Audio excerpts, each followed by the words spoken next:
Waalaikumsalam warahmatullahi wabarakatuh. Terima kasih Dokter Lucy atas presentasinya luar biasa, sangat mengedukasi kami semua, ya, Bapak Ibu. Mari kita beri applause untuk Dokter Lucy, ya. Eh, Bapak Ibu silakan untuk bertanya melalui kolom chat. Nanti akan saya bacakan untuk saya tanyakan kepada Dokter Lucy. Selamat siang Dokter Lucy. Ini Dok, ada pertanyaan dari member Supahabu, yaitu Bapak Supriyono.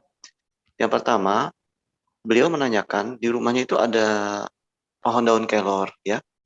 Kira-kira cara terbaik untuk mengolahnya itu bagaimana, Dok? Iya, terima kasih Pak Supriyono ya. Dari Batu Raden ya Pak? Iya, dari Baturaden beliau, Iya, iya. Dokter Lucy. Iya, iya. Ya, daun kelor ya memang pertama kita ingatkan dulu ya. Memang kadang-kadang tidak semua daun kelor itu mempunyai zat aktif yang sama ya Pak Ibu. Jadi setiap kita menilai zat aktif itu beda wilayah, beda zat aktifnya. Walaupun mungkin ragamnya sama, komponennya sama, tergantung daripada wilayahnya ya. Mungkin di Sumatera dengan Jawa ternyata quercetinnya lo jauh lebih tinggi yang Jawa gitu, mungkin ya. Atau itu misalnya dengan Papua ternyata kamperolnya lebih tinggi di Papua gitu ya. Tetapi semuanya ragamnya sama, komponennya sama. Nah ya, jadi itu yang memang harus satu dilihat bahwa kelor di tanah Jawa itu bagaimana quercetinnya itu memang harus referensi. Tetapi tidak berarti menutup kemungkinan tidak ada diolah ya Pak ya. Jadi, kalau kampera apa namanya quercetin kelor itu memang itu tanaman yang memang banyak faedah. Jadi memang bukan saja daun saja ya Pak ya. Jadi ada bunganya, ada daunnya, bahkan batangnya itu bisa jadi obat Pak. Ya gitu ya. Tetapi sekarang ini karena itu masih dalam proses pengolahan dan kita harus tahu juga jurnal-jurnal yang lain tentang tingginya kadar zat aktif yang ada di batang, di daun, sama di bunga. Tentunya kita anggap bunga dulu aja dan daun dulu ya Bu ya. Ya daripada batang kita nggak tahu ya. Saya masih PR, saya akan cari batangnya apa saja yang paling tinggi kadarnya. Tapi yang setahu saya, quercetin itu paling tinggi ada di bunga. Kedua di daun ya. Quercetin itu yang saya sudah layangkan jurnal saya di jurnal respirasi itu ternyata dia zat aktif yang paling potensial sekali terhadap infeksi, terutama pneumonia bakterial maupun pneumonia virus ya. Jadi memang caranya adalah kita ambil bunga atau daun misalnya ya, kita cuci bersih ya, kita cuci bersih ya, sampai misalnya, tapi memang yang harusnya yang fresh ya, bisa segenggam lah, sekumpulan segenggam aja. Kadang-kadang kita masukin ke air ya, air matang ya, kemudian kita 2 gelas ya, terus kita godok jadi 1 gelas Pak ya, jadi 1 gelas. Ya kita misalnya ingin mencoba ini menjadikan kita ini supaya Bapak mungkin punya gula atau hipertensi bisa diminum 1 gelas itu. Setelah disaring daripada 2 gelas menjadi 1 gelas, kemudian disaring dan diminum. Itu juga bisa Pak, ya dirutinkan seperti itu ya. Itu kalau tergantung Bapak indikasinya untuk apa ya. Bila mana saya pengen kalori ini untuk ISPA, ini lagi banyak pancaroba nih, lagi banyak flu gitu kan. Bisa Bapak campur dengan temulawak juga, temulawak ya. Ya, tentunya kita tahu bahwa temulawak juga punya potensi beda-beda setiap daerah ya. Nah, tapi kita ambil temulawaknya sampai dua jempol ya, dicuci bersih ya, bukan jempol 2 bulatan gitu ya Pak ya. Cuci bersih, digodok dengan kelor, kemudian bisa campur dengan jahe merah kalau ada ya, jahe biasa juga apa-apa. 2 gelas jadi 1 gelas diminum Pak. Jadi itu untuk daerah-daerah yang memang kita mengalami radang tenggorok, kayak mau flu lah gitu Pak ya, kayak ISPA seperti itu. Itu bisa dipakai ISPA itu ya. Gitu. Tapi tentunya tidak mengandung albumin ya, itu hanya herbal biasa saja untuk makanan sehari-hari. Tetapi kita tidak bisa menyamakan dengan yang sudah dibuat sediaan seperti sup habu ya, karena sudah terukur 100 mg ininya. Kalau itu kan tidak terukur karena kita nggak tahu potensinya di daerah Jawa sama Sumatera sama Papua sama Kalimantan beda-beda gitunya ya, konsentrasi daripada quercetinnya, konsentrasi daripada amperolnya, konsentrasi daripada kurkuminnya kan beda-beda gitu. Itu aja Pak yang saya share ke Bapak. Terima kasih Dr. Lucy. Berarti lebih baik menggunakan sup habu atau ambil daunnya digodok aja Dr. Lucy? Ya itu kelemahannya kalau kita menggunakan tradisional, home industry lah ya, tradisional itu kita tidak bisa mengukur kandungannya. Karena kalau sudah dalam bentuk sediaan obat yang sudah diatur oleh farmasi, ya apoteker atau suatu perusahaan farmasi itu sudah terukur, ya terukur secara signifikan dan sudah ada juga penelitian uji klinis. Tapi kalau kita ngambil daun, misalnya kita daun salam lah, contohnya daun salam buat darah tinggi gitu ya. Kemudian itu kita nggak tahu komponennya itu di daerah Bapak Baturaden sama mungkin di Bandung beda-beda gitu. Ya kan itu makanya memang kalau ingin memproduksi suatu bahan dari herbal tentunya harus juga sumbernya dari mana, ditanamnya di mana, dipanennya kapan gitu ya. Kemudian apa yang diambil ya, bagian apa yang diambil dan juga diukur juga potensi-potensi yang lainnya itu. Jadi memang umur si tanaman, suhu daripada panennya tanaman itu sangat mempengaruhi zat aktif gitu ya. Gitu. Jadi memang kalau memang ingin kalau untuk pribadi sendiri ya boleh menggunakan kelor nanam di depan tapi tidak terukur berapa-berapanya gitu Dr. Oscar. Ya. Jadi saran dokter tetap sebaiknya menggunakan sup habu alfa ya dok ya? Iya, karena sudah terukur dosisnya. Lebih terukur ya dok ya. Iya, kalau betul. boleh tahu untuk maintenance ini dok, kira-kira berapa dok? Kalau mau pakai ini member-member kami sup habu alfa ini, member sup habu apabila ingin menggunakan sup habu alfa ini untuk maintenance, kira-kira Iya. selain merebus daun kelor? Oh, kalau dosis maintenance maintenance-nya sup habu alfa itu berapa dok? Karena kan dia per kapsulnya 100 mg moringganya, albumnya 300.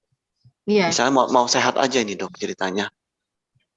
Iya memang. Biar nggak gampang kena corona. Oh iya. Ya memang yang saya baca albumin 500 mg itu bisa meningkatkan keimunitas albumin ya. Sedangkan sup habu kan mengandung albumin 300 kalau nggak salah ya. Jadi kalau saya boleh saran sih antara 2 kali 1 sampai 3 kali 1 itu untuk preventif gitu ya. Di daerah-daerah yang memang seperti sekarang ini lagi banyak yang ISPA ya. Jadi kalau 3 kali kan 900 ya, tapi kalau misalnya 2 kali ya 600. Tapi di literatur adalah albumin 500 seperti itu. Jadi akhirnya nanti kalorinya sama kurkumin ngikut kan, jadi 100 mg, jadi kalau 3 kali 300, kalau kurkuminnya 300 juga gitu. Itu dok yang ideal seperti itu. Baik, terima kasih Dr. Lucy. Berarti antara 1 sampai 3 kapsul per hari ya Dr. Lucy ya, dengan dosis terbagi ya. Iya. Luar biasa, terima kasih Dr. Lucy. Kemudian Dr. Lucy dari Pak Supriyono juga menanyakan mengenai bagaimana tanggapan dokter terhadap ajakan kelompok tertentu yang menolak vaksin corona ini dokter. Ya itu semua tergantung ilmu ya dokter Pak Supriyono. Jadi semakin orang itu semakin baca, semakin kita mengerti akan keputusan kita. Semakin orang itu jauh dari membaca, semakin orang itu hanya mengikuti hoak, arti kata seperti itu ya. Tetapi saya mendalami dan saya memberikan kekuatan pada pasien-pasien saya. Bahkan pasien-pasien klinik saya itu rata-rata udah sepuh ya. Mungkin seumuran Bapak juga kali ya. Itu saya selalu menekankan jauh bisa melakukan vaksinasi COVID dibandingin kita tidak menggunakan. Kecuali kalau kankernya sudah stadium 4 ya. Atau pasiennya AIDS yang sudah CD4 atau misalnya gangguan imunitasnya berat, saya nggak berani. Tetapi pasien yang memang sudah gagal jantung ya, kemudian dia terkontrol dengan obat-obatan ya, dia diabetes tapi dia juga kekontrol dengan obat-obatan ya. Saya harapkan mereka masih bisa vaksinasi. Karena saya pikir vaksinasi minimal misalnya Sinovac aja yang efektivitasnya 63%. Itu menurut saya pribadi bukan juga masih muda ya, saya usia 56 tahun udah cukup mendekati lansia lah ya.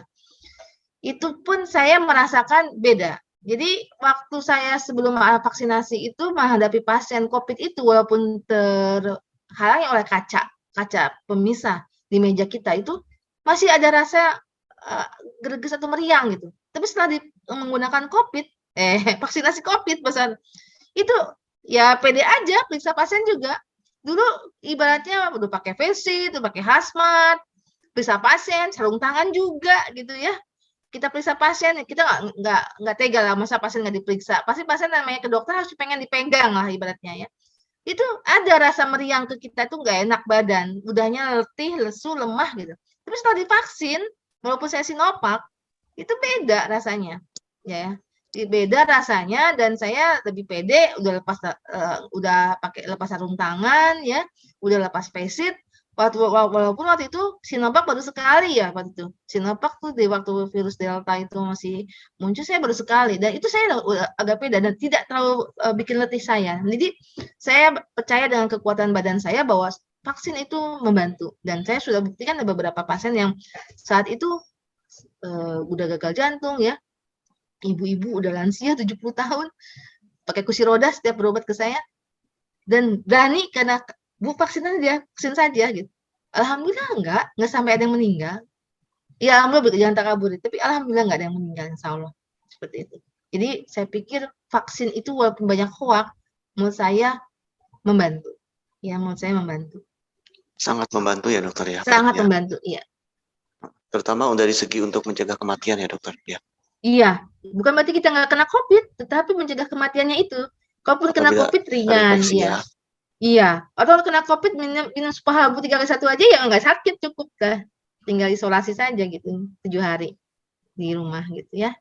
Luar biasa. Terima kasih Dr. Lucy. Iya, iya. Kemudian Dr. Lucy ini ada pertanyaan dari Bapak Muhammad Sayuti ya. Untuk kanker darah itu kira-kira apa penyebabnya? Kemudian produk Supahabu apa yang dikonsumsi? Nah, kanker darah mungkin secara umum yang beliau maksud sebenarnya penyebabnya banyak ya dokter ya. Iya, kanker darah itu leukemia kan ya? Iya bisa leukemia, bisa macam-macam dok, bisa. Ya, memang kita sih ambil contoh satu aja. Ya leukemia atau limfoma malignom ya pada kanker darah ya Pak ya. Memang tentunya memang biasanya imunitas yang diserang ya. Imunitasnya diserang oleh sel kanker gitu ya. Nah itu memang saya belum bisa mengiyakan pasien harus divaksin ya. Karena dia bertarung imunitasnya untuk mencegah supaya dia tidak sakit kena yang lain gitu ibaratnya. Imunitasnya dipakai karena satu pihak sebelah diserang oleh sel kankernya, dirusak sel imun kita, satu pihak dia harus menahan pada infeksi yang lain. Jadi kalau untuk kanker darah ya memang tidak bisa divaksin. Dan penyebab dari kanker darah itu sendiri sampai saat ini belum diketahui ya. Jadi dokter maaf ini. Maksudnya beliau menanyakan kanker darah itu penyebabnya kira-kira dari mana? Kemudian produk Supahabu apa yang bisa dikonsumsi untuk kanker darah, dokter? Oh iya, ya memang kalau kanker darah itu penyebabnya tidak diketahui Pak, tiba-tiba gitu, ya kayak musibah gitu ya. Nah, karena saya kanker paru saya banyak menangani kanker paru sampai kemoterapi. Tetapi penyebabnya hampir tidak tahu, apalagi ibu-ibu gitu kan nggak tahu. Kanker darah juga sama. Pernah saya melihat pasien, saya pikir leukositosis, leukosit tinggi, saya pikir itu dia infeksi karena bakteri gitu ya. Ternyata kok makin tinggi pas saya konsul ke ahli hematologi ternyata kanker leukemia gitu. Dan itu sangat sulit untuk penyebabnya apa. Ya memang itu kayak musibah ya. Dan memang belum diketahui. Sekarang kanker paru pun udah banyak ke usia perempuan yang nggak merokok gitu. Jadi itu pun tidak bisa kita bahas bahwa itu rokok menimbulkan suatu kanker paru gitu ya. Karena banyak perempuan yang kanker paru yang background-nya tidak merokok. Tapi memang ada faktor genetik sih. Nah, memang untuk sepahabu, Dokter Oi mungkin bisa nerangin sepahabu tuh apa saja? Saya hanya mendalami sepahabu apa nih? Iya, Iya. jadi gini Dok, kalau sepahabu yang terima kasih Dokter, kalau sepahabu yang alfa kan dia ada albumin 300 miligram, kemudian dia ada kurkumanya 100 miligram, dan dia juga ada daun kelor atau moringganya 100 miligram. Kalau Iya. yang beta Dok, dia itu albumnya 250 miligram, Mhm. kemudian ada gamatnya Dok, gamat emas 250 miligram Dokter. Iya iya iya. Yang Dua mana i gamat emas ini memiliki efek anti kanker.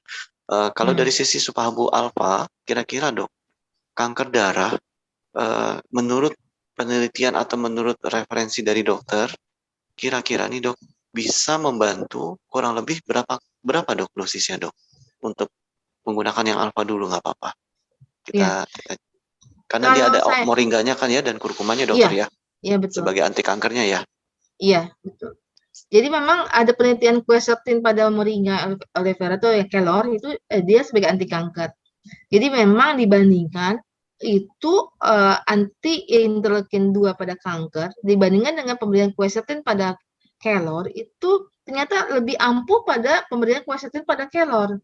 Itu yang saya pernah baca dan memang kalau halnya demikian itu tapi itu dosisnya kalau nggak salah ribuan deh. Saya lupa 1.200 kalau nggak salah. Jadi kalau seandainya pasien itu kanker paru ya saya bahas ya. Kanker Iya. paru diberikan inhibitor interleukin 2 kemudian dibandingkan dengan quercetin yang ada pada kelor ya. Itu dengan dosis 1.200 pada quercetinnya tersebut. Jadi mungkin kalau seandainya diberikan pada supahabu yang dosisnya berapa tadi? 100 ya? Ya 112 12 kapsul ya. jadinya, 12 kapsul, iya betul. Berarti Iya. dengan dosis Kalau Ono terbagi ya Iwa Dokter? kalau Ono Iwa mungkin 4 kapsul, 4 kaset ya, Ono Iwa ya. Iya. Ya baik. Terima kasih Dokter Lucy. Iya, Berikut sama-sama. Dokter Lucy, ada pertanyaan lagi dari Bapak Agus Budiman. Keterangan mengenai limfosit menjadi parameter imunitas, mohon keterangannya. Kemudian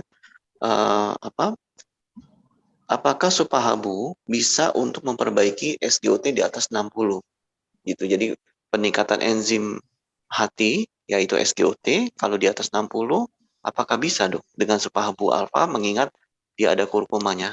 Terima kasih Dokter. Iya. Tadi tentang hepatoprotektor ya, sama tadi apa? Limfosit ya. Jadi gini, jadi saya kebetulan juga memang aktif di aktif memang di program HIV saya. Jadi saya tuh memang dasarnya sebelum berkecimpung di dunia herbal itu memang saya aktif di TB dan HIV. Bahkan saya aktif pada perkumpulan ADA, anak dengan HIV/AIDS ya.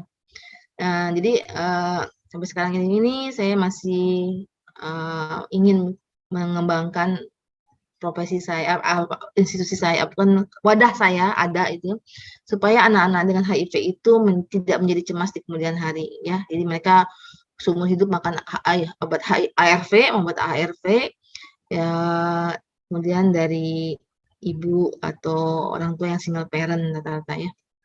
Nah jadi dari situ memang saya lihat bahwa untuk melihat imunitas seorang pasien itu bisa kalau CD4 kan misalnya idealnya CD4, CD4 gitu bahasanya.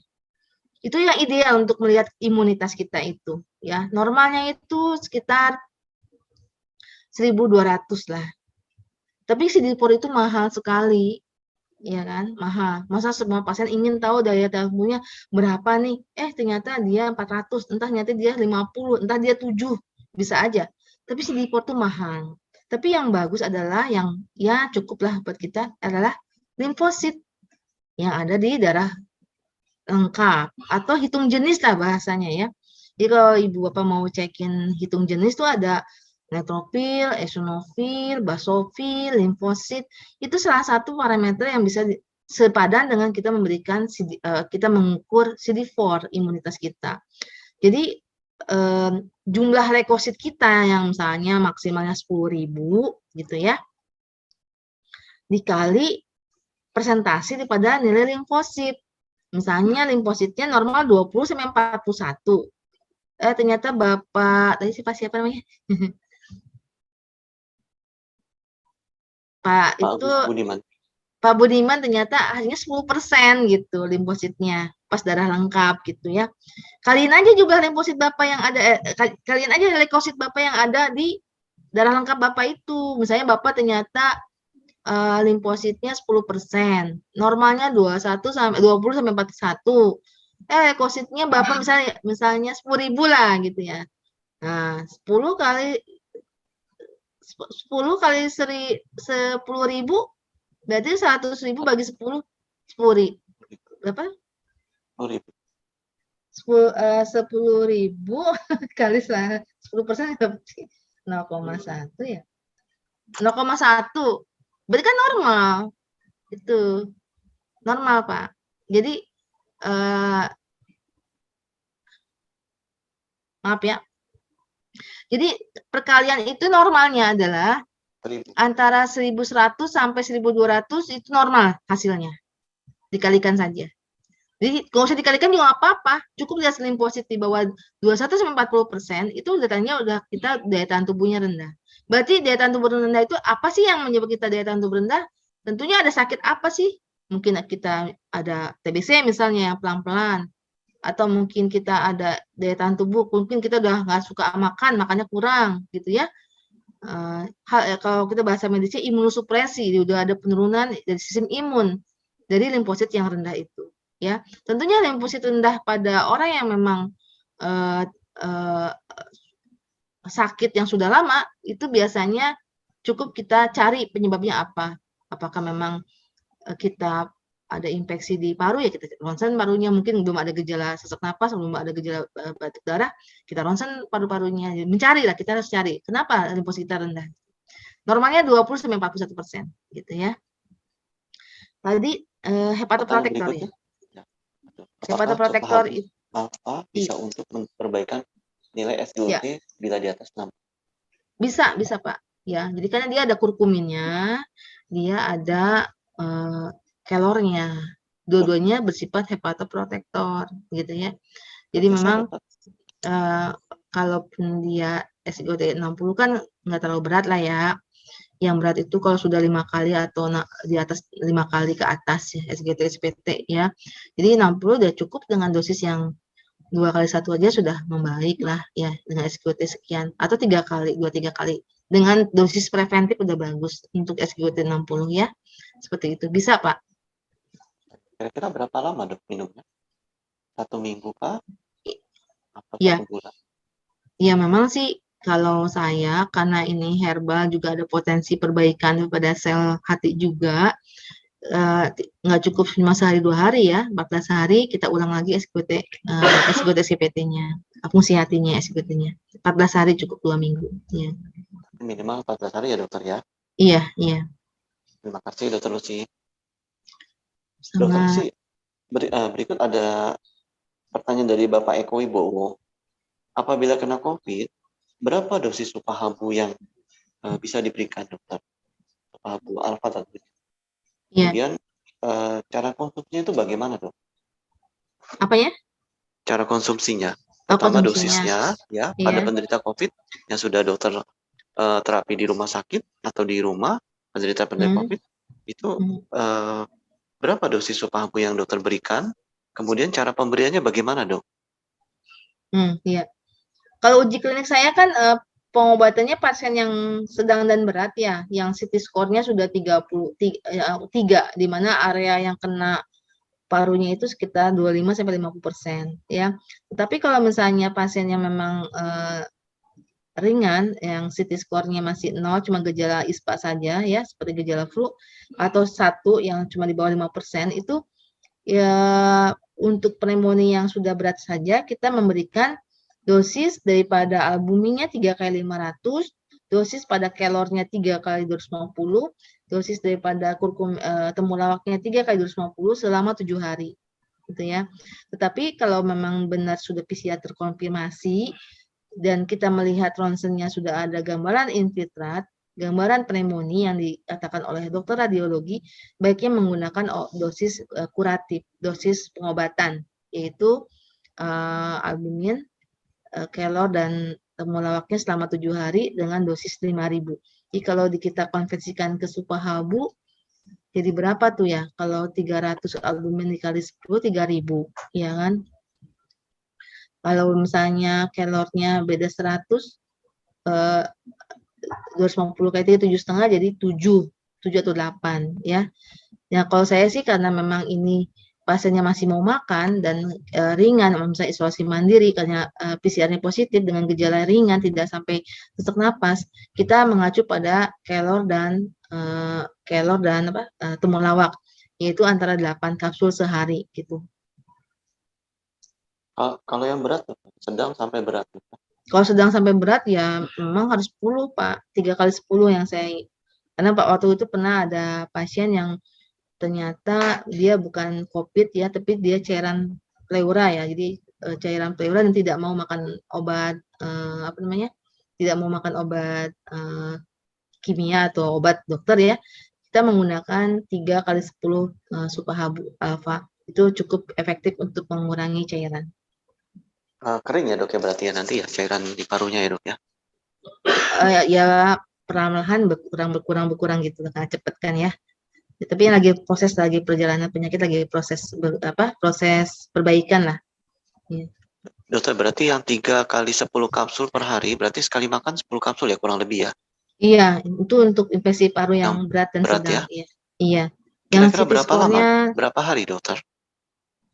Untuk COVID yang kalau yang karena COVID 7 kemungkinan ini hari. akan naik nih dok nih sampai diprediksi nih awal Februari atau habis minggu awal tuh bisa diprediksi akan melonjak gitu dok kasus COVID. Nah ini biar teman-teman punya persiapan itu dok. Misalkan amit-amit dok, bukan mengharapkan tapi misalnya dok ada kenalannya yang terkena COVID, gejala sedang sampai mengarah ke berat, dirawat di rumah sakit supaya teman-teman ini bisa mengedukasi yang familinya atau yang dia kenal itu menggunakannya berapa hari dok yang alfa?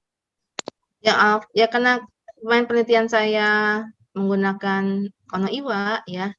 Jadi tentunya kalau berat kan kita berhubungan dengan albumin ya Pak, bukan Iya dok. lagi dengan herbalnya.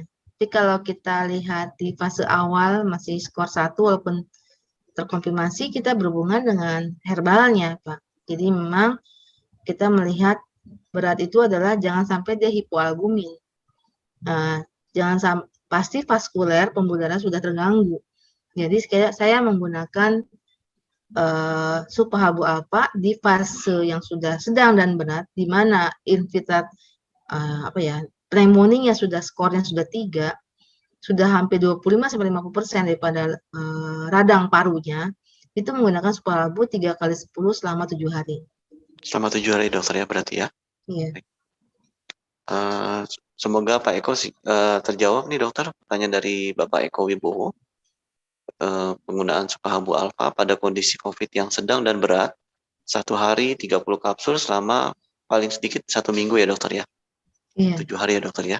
Terima Iya. kasih luar biasa. Tapi dilihat itunya ya Dr. Oi, lihat gagal ginjalnya ya. Dipertimbangkan pasiennya itu apa ada gagal ginjal sudah lama, apa dia cuci darah ya nggak bisa ya. Oh baik dokter. Kalau dia ternyata ada peningkatan ureum kreatinin masih bisa dikurangi sampai berapa kapsul dok? Misalnya ada sedikit Kalau karena misalnya dia memang bukan, karena kalau dia inflamasi COVID-nya kan kadang ureum kreatinin meningkat tuh dok. Nah itu jadi berapa dok? Kalau nggak misalkan sehari nggak 30 kapsul, minimal berapa dok untuk gejala sedang dan berat? ya. Untuk yang COVID. Kalau karena COVID-nya nggak masalah. Ya, karena COVID-nya memang dia karena proses inflamasinya yang menimbulkan gangguan fungsi hati. Ya, jadi nanti cukup banyak minum supaya pasien tidak terbebani dengan. Tetapi bila mana dia memang penderita gagal ginjal yang sudah lama, yang sudah destruksi itu rusak fungsi filtrasinya, tentunya albumin tidak boleh diberikan banyak gitu ya. Tapi diberikan dosis preventif saja.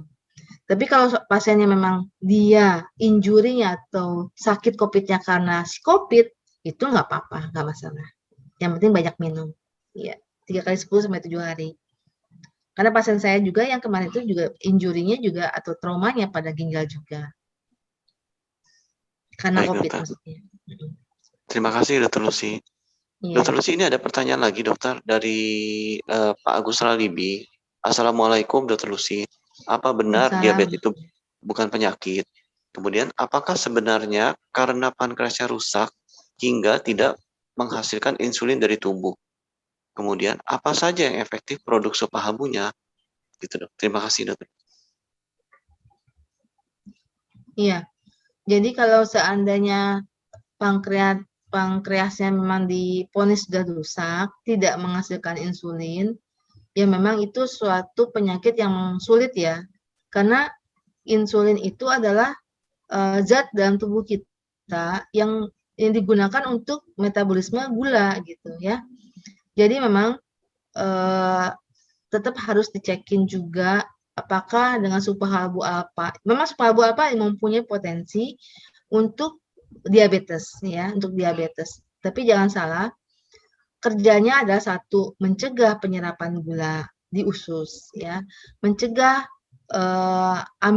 meningkatkan ambilan oksigen di otot, di lemak tubuh kita ya. Kemudian juga mencegah enzim-enzim glukosidase yang menghambat jadi gula dalam darah. Jadi memang banyak cara-cara kerja obat yang memang berpotensi untuk menurunkan gula darah gitu. Tapi bila mana pasien yang memang insulinnya tidak ada karena rusaknya pankreas, nol sama sekali, itu pun harus tetap diawasi dengan pemberian supahalbu alfa ini jangan loss. Jadi teraturlah menggunakan cek gula darah sewaktu ya. Kemudian juga pola hidup sehat juga harus ada karena memang insulin itu yang memang secara fisiologis itu yang utamanya mengobati pada pasien yang dengan kencing manis ya seperti itu. Jadi terapi ajupan pada supahalbu itu kerjanya di mana-mana tetapi tidak pada insulin atau pada pankreas yang sudah rusak. Karena dia hanya meningkatkan fungsi pankreas, meningkatkan aktivitas insulin, tetapi kalau sudah organnya, pabriknya rusak itu tidak bisa jadi menggantikan, tidak bisa menggantikan. Jadi tetap saja harus juga dibarengi dengan pengawasan gula darah oleh si pasien dengan seksama ya. Juga ditambahkan pada obat-obatan untuk pengganti insulin sintetis seperti pemberian insulin yang suntikan seperti itu. Jadi supahabu nanti membantu kualitas insulin yang dari luar ya dari suntikan dengan kerja yang berbeda-beda pada tubuh kita, tapi tidak bisa menggantikan kerja daripada insulin secara terpisah seperti itu, dok. Baik, terima kasih, Dr. Lucy. Jadi kesimpulannya adalah apabila pasien tersebut memang kekurangan insulin atau insulin tidak bisa bekerja dengan baik, supahabu alfa itu sifatnya membantu fungsi dari insulin yang disuntikan ya, dokter ya. Iya. Ya, jadi supaya hasilnya lebih efektif. Iya. Kemudian dia menjaga kadar gula darah supaya tidak sampai terlampau tinggi dan dia terjaga dalam batas normal. Kira-kira seperti itu ya, dokter ya. Iya, dok. Iya. Luar biasa. Terima kasih, Dr. Lucy. Dr. Lucy, ini seperti ada pertanyaan terakhir dari Ibu Silvi. Kalau HIV, Dr. Lucy, kira-kira itu menggunakan supahabu yang alfa itu dosisnya berapa, dokter, pada HIV? Ya. Nah, HIV kalau CD4-nya, karena HIV itu kan pasien HIV itu menggunakan ARV ya, yang memang terus-menerus seumur hidup dikonsumsi. Ada yang berhasil sampai undetected, virusnya tidak terdeteksi, ada yang memang masih terdeteksi, tergantung daripada viral load atau jumlah virusnya. Jadi memang pasien yang memang bisa berkualitas baik pada HIV itu dengan CD4 atau CD4-nya itu 200 ya.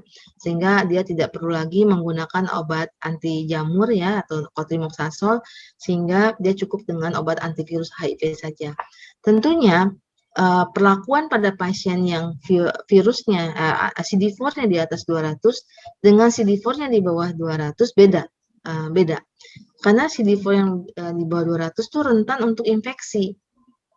Rentan infeksi paru, terutama paling banyak paru yang datang ke kita. Kenapa saya jadi ini HIV ya, karena memang ditemukan pada banyak pasien paru. Nah, tentunya radang paru yang sering pada HIV dengan CD4 di bawah 200 itu juga harus diberikan tempatnya pada sulfa-halbu alfa ini sebagai preventif untuk mencegah pneumonia, meningkatkan kerja pada ARV atau obat anti HIV-nya itu dengan adanya albumin pada dosis sulfa-halbu alfa yang kandungan ada ikan gabusnya, juga mencegah terjadinya pneumonia yang berat pada adanya kelor dan kurkumin pada sulfa-halbu alfa. Jadi memang tentunya dosis pada HIV beda pada orang normal, mungkin di sini jangan sampai 300 ya albuminnya, mungkin bisa 600 atau 2, jadi bisa menggunakan sulfa-halbu alfa 3 kali 2 kapsul pada pasien dengan HIV dengan CD4 di bawah 200. Kecuali kalau pasiennya sudah CD4-nya di atas 200, tentunya dia terbebas daripada ancaman-ancaman infeksi, terutama infeksi di paru atau infeksi yang lain, itu bisa menggunakan sulfa-halbu 3 kali 1 kapsul. Mungkin itu saya masukannya, Dr. Oi. Terima kasih banyak Dr. Lucy. Berarti dilakukan tapering ya dok ya? Berarti dilakukan tapering, yaitu penurunan dosis. Ketika CD4 di bawah 200, diberikan sulfa-halbu alfa pada penderita HIV, diberikan sulfa-halbu alfa 3 kali 2 kapsul per hari, ya dok. Kesimpulannya kemudian ketika CD4-nya sudah mencapai di atas 200, dosis maintenance-nya diturunkan menjadi 3 kali sehari 1 kapsul ya dokter ya? Iya. Terima kasih banyak. Dr. Lucy, sepertinya masih ada izin satu pertanyaan lagi Dr. Lucy, terakhir dari Bapak Tri Anggoro. Selamat siang dok, mau tanya manfaat sulfa-halbu alfa, apakah bisa untuk menurunkan kolesterol dan apakah bisa mencairkan sumbatan di pembuluh darah, gitu, atau menghilangkan sumbatan stroke di kepala, gitu, stroke yang karena penyumbatan ini dokter. Itu terima kasih dokter. Ya, jadi memang tadi pertanyaannya adalah mencegah bekuan darah, mencegah kolesterol, dan memperbaiki daripada mencairkan bekuan darah ya, sama ya, dengan lesi stroke ya, penyumbatannya. Ya memang kita tahu stroke itu adalah penyakit pembuluh darah, cuma letaknya di otak gitu ya. Sama saja dengan penyakit koroner, cuma pembuluh darahnya di jantung, dinding jantung, ya kan? Sama juga dengan penyakit yang di kaki, misalnya apa ya, aterosklerosis itu apa ya, DVT gitu ya, radang pembuluh darah di kaki. Atau PAD, peripheral arterial disease ya? Iya, ya PAD itu juga sama juga, cuma letaknya di kaki. Kan penyakitnya pembuluh darah, struktur pembuluh darah kan sama saja, ada endotel kapiler ya, ada dan dindingnya pun sama, mediatornya pun sama sebenarnya, cuma letaknya hanya di otak ya. Dan semua penyakit sebenarnya penyakit pembuluh darah, cuma tergantung sifat daripada organ yang dikenai. Pembuluh darah mana sih yang dikenainya, fungsinya sebagai apa sih gitu kan. Nah tentunya pada stroke itu kan di sana otak itu kita fungsinya sebagai memori ya, sebagai pusat-pusat daripada kegiatan hidup kita ya. Tentunya kita mengobati pembuluh darah juga, makanya dokter saraf itu kan memberikan pengencer darah, penguat dinding pembuluh darah ya, bahasa awamnya seperti itulah ya. Kemudian juga menjaga tekanan darah lah ibaratnya ya, supaya pasien tidak sampai stroke berulang dengan tensi yang sangat tinggi. Nah, penyakit pembuluh darah ini yang harus dijaga ya. Nah, biasanya kita memberikan dokter saraf tuh memberikan simvastatin. Ya, Bapak tahu kan simvastatin sebagai anti kolesterol kan? Tapi dokter saraf atau neurologi itu memberikan simvastatin pada kasus-kasus yang memang ada sumbatan pembuluh darah seperti stroke. Stroke itu kan sumbatan pembuluh darah.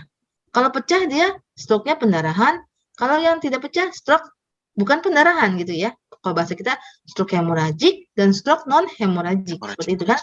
Jadi Nah, kalau seandainya memang dikatakan stroke karena pembekuan darah atau penyumbatan, ya bekuan lah ibaratnya ya, tentunya satu diencerkan dan dijaga tempatnya yang yaitu pembuluh darahnya yang dijaga, jangan sampai meradang kan.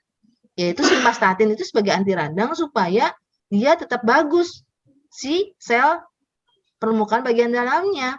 Bekuannya dijaga diberikan pengencer darah seperti aspilet, tromboaspilet, ya CPG, clopidogrel, ya kan, supaya sirkulasi yang normal jalan memberikan nutrisi pada daerah-daerah yang otak yang masih bisa diperbaiki gitu ya seperti itu. Nah, di sini itu dengan supahabu itu ada kelor yang mencegah liponeogenesis. Juga kurkumin juga mempunyai sifat juga terhadap metabolisme lemak. Kemudian juga kelor sebagai antiinflamasi di vaskuler, albumin juga sebagai antiinflamasi di vaskuler, memperbaiki destruksi atau trauma injury bagian pembuluh darah bagian dalam, ya. Kurkumin juga sama, ya, mempunyai antiinflamasi. Jadi memang sebenarnya di supahabu alfa ini kalau sebagai ajupan saja ya, kita tidak menjauh pada terapi medis, itu sudah cukup bisa membantu kerja daripada obat-obatan daripada saraf atau stroke ya. Atau mempercepat pemulihannya yang tadinya mungkin bekuan itu terhadap efek motorik badan kita akan lama, tapi dengan pemberian supahabu mungkin akan cepat pemulihannya ya. Nutrisi yang diberikan oleh pembuluh darah pada cara sirkulasi darah pada jaringan otak yang terkena infark kematian daripada sel otak itu pun akan cepat-cepat dicegah kematian yang luas ya, atau mencegah juga serangan stroke berulang yang sering terjadi pada kasus-kasus yang memang hipertensi yang sulit dikontrol ya, atau mungkin karena kita hidup dengan penuh stres ya, penuh dengan kondisi-kondisi yang tidak bisa kita prediksi seperti itu. Jadi menurut saya supahabu apa saat ini saya belum bisa menyarankan ibaratnya menggantikan dulu ya, karena simvastatin atau pengencer darah itu adalah obat tunggal yang sudah teruji klinis gitu ya. Nah, supahabu ini yang mempercepat kondisi daripada perbaikan kerja daripada si simvastatin atau obat pembekuan darah tersebut gitu ya. Jadi kalau seandainya mungkin lupa pasien dengan atau bosan, supahabu apa bisa masih punya kerja yang sama dengan simvastatin sebagai antiinflamasi maupun bekuan darah ya pada clopidogrel atau vaskardia atau tromboaspirat dan sebagainya seperti itu. Jadi terapi ajupan ini bukan berarti oh iya berarti makan obat juga dong. Chemical dari dokter dengan dilihat hasilnya, kualitas daripada selnya perbaikannya sangat cepat atau tidak ya. Karena saya melihat bahwa perbaikan dengan obat biasa tanpa ajupan jauh lebih lambat dibandingkan obat biasa yang memang sesuai dengan guideline-nya atau terlaksananya diberikan ajupan yang supahabu alfa. Itu jauh lebih cepat dan lebih berkualitas hasil daripada pengobatannya. Itu mungkin Dr. O yang saya bisa. Terima kasih dokter. Bapak Ibu, kami mohon maaf karena terbatas waktu sehingga pertanyaan yang bisa kami berikan dan dijawab oleh Dr. Lucy sampai di sini. Untuk selanjutnya bisa dilanjutkan apabila ada pertanyaan yang belum terjawab di sini, nanti akan bisa dilanjutkan melalui hotline Supahabu, Bapak Ibu. Selanjutnya saya kembalikan kepada Bapak Eko Wibowo. Kepada Dr. Lucy, luar biasa. Terima kasih dokter atas presentasinya yang sangat informatif, sangat membangun ya dok, dan sangat bermanfaat dok, sangat lengkap itu dok. Juga terima kasih atas jawabannya dokter yang luar biasa. Bapak Eko, saya kembalikan pada Bapak Eko Wibowo. Selamat siang Dr. Lucy, selamat siang Bapak Eko. Terima kasih. Bapak Eko, silakan. Terima kasih Dr. Oi Oscar dan juga Dr. Lucy, terima kasih untuk siang hari ini. Semua jawaban, semua materi presentasinya sangat bermanfaat buat kita semua, dan terima kasih buat Bapak Ibu yang sudah hadir mengikuti Zoom siang hari ini. Dan Bapak Ibu, ini adalah kesimpulannya apa yang bisa dilakukan untuk menghadapi Omikron. Ya, tadi Dr. Lucy ngomong jangan panik ya, tetap lakukan prokes yang benar dan lakukan pola hidup yang sehat, dan juga untuk menjaga daya tahan tubuh kita, pilihlah asupan ya suplemen yang memang sudah teruji ya, mengandung poliherbal dan memang untuk peruntukan melawan COVID-19. Dan Bapak Ibu, dengan berakhirnya presentasi yang dibawakan oleh Dr. Lucy, demikian juga kita akan mengakhirinya dan sampai jumpa ya pada acara Masih. yaitu Product Orientation Supahabu di minggu depan. Sekali lagi terima kasih Dr. Lucy, terima kasih Dr. Oscar, dan buat kita semua saya akan unmute untuk memberikan ucapan terima kasih kepada narasumber dan Dr. Oi Oscar. Assalamualaikum warahmatullahi wabarakatuh. Shalom, salam sejahtera buat kita semua. Waalaikumsalam.